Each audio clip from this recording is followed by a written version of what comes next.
I water my plants 3 times a day, so I have a quick on and off switch 3 times a day during the daylight hours.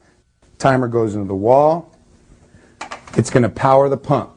The pump's down here attached to this hose. The hose is going to sit in the middle here.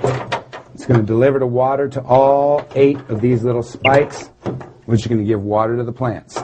It's going to drain right out of our drainage holes, right back to the reservoir, where it's going to get pumped back to the plants again. Easy. Now I have everything I need for my vegetative grow room. Air, water with this hydroponic system, and light with these 4-foot fluorescents. This is the perfect growing environment. I can start growing right now, but I'm going to start building the flowering room first.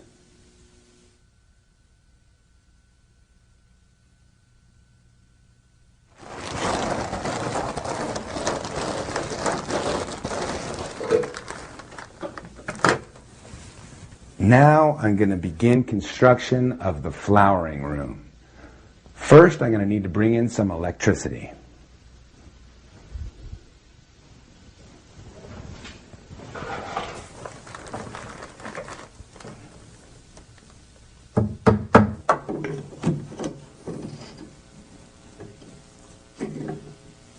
While I'm at it, I'm going to put up this thermometer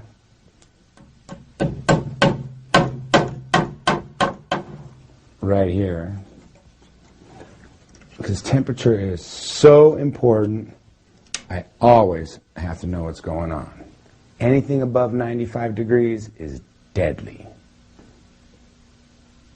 The first thing I want to do is put up my 400 watt high pressure sodium lights. Before I do that, I need to put up some hooks. Now all I need to do is hang up this hood and ballast.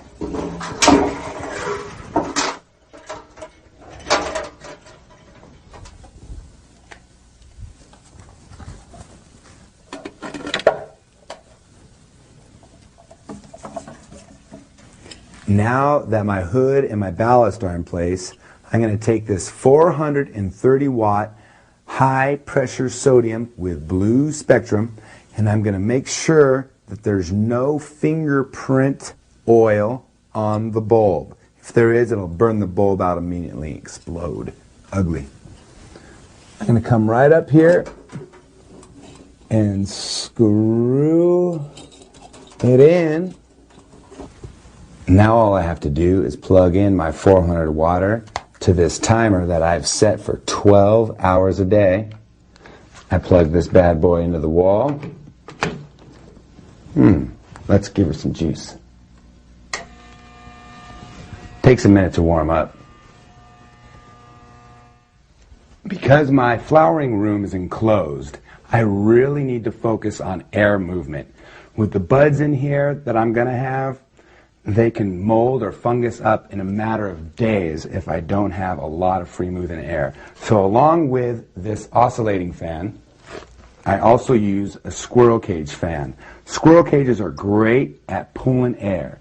So what I do is hang this in the middle of my room, and I attach this 4-inch dryer hose to the end of it, and then I attach the end of my dryer hose to a vent leading outside. I hang it with some bungees, and I've already placed some screws above me.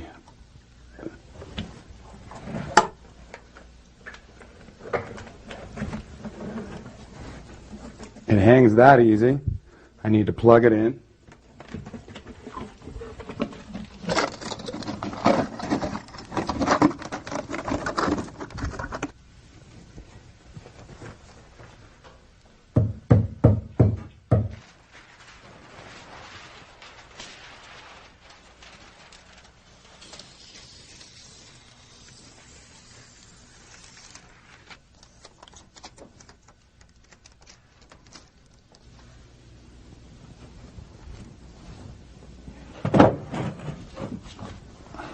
I set up the table right up underneath the light.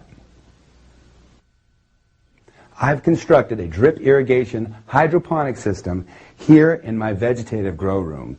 In contrast to the ebb and flow hydroponic system I want to build for my flowering room. Here's the difference between the two. Over here in my vegetative room, I grow using these 4-inch cubes. Every cube has a dripper. 3 times a day the pump turns on and the plants get fed.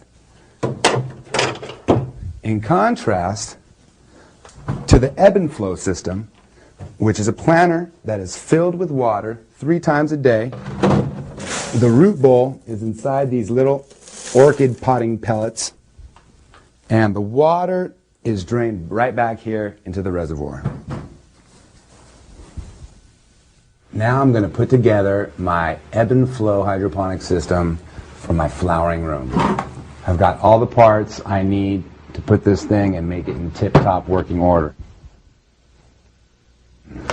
I have 2 black vinyl hoses, just like I used for the other one, 5/8 outer diameter and a 1/2 inch inner diameter, and they're about 3 feet long. I have a pump that'll fit onto the black tubing, timer, aquarium silicone, 3 1-inch nozzles, some screen, small zip ties, and a 5-inch piece of 3/4 outer diameter and 5/8 inner diameter hose, which I'm going to put into the nozzle like that, and when my planter reaches a certain level, it's going to drain back to the reservoir right here. I have my planter. I've cut 2 1-inch holes for 2 nozzles,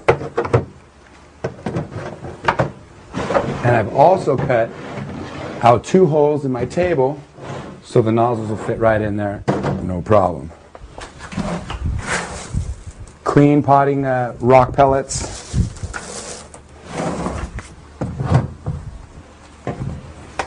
And a 20-gallon plastic tub. I'm going to drill one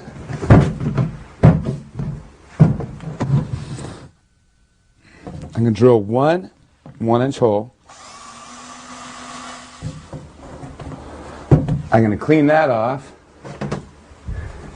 And this is going to be my return line for my overfill line for my planter.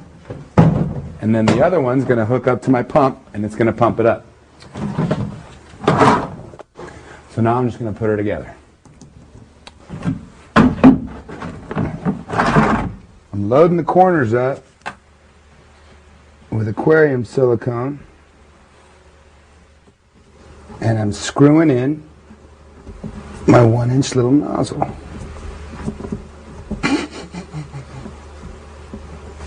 I tighten the nut, and tight's good enough. Silicone around the edges. Silicone around the edges of the inside.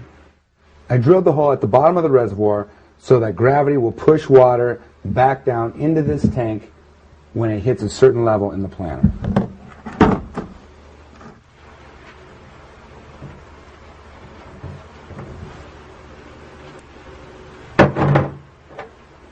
What I'm doing here is screwing in my 1-inch nozzles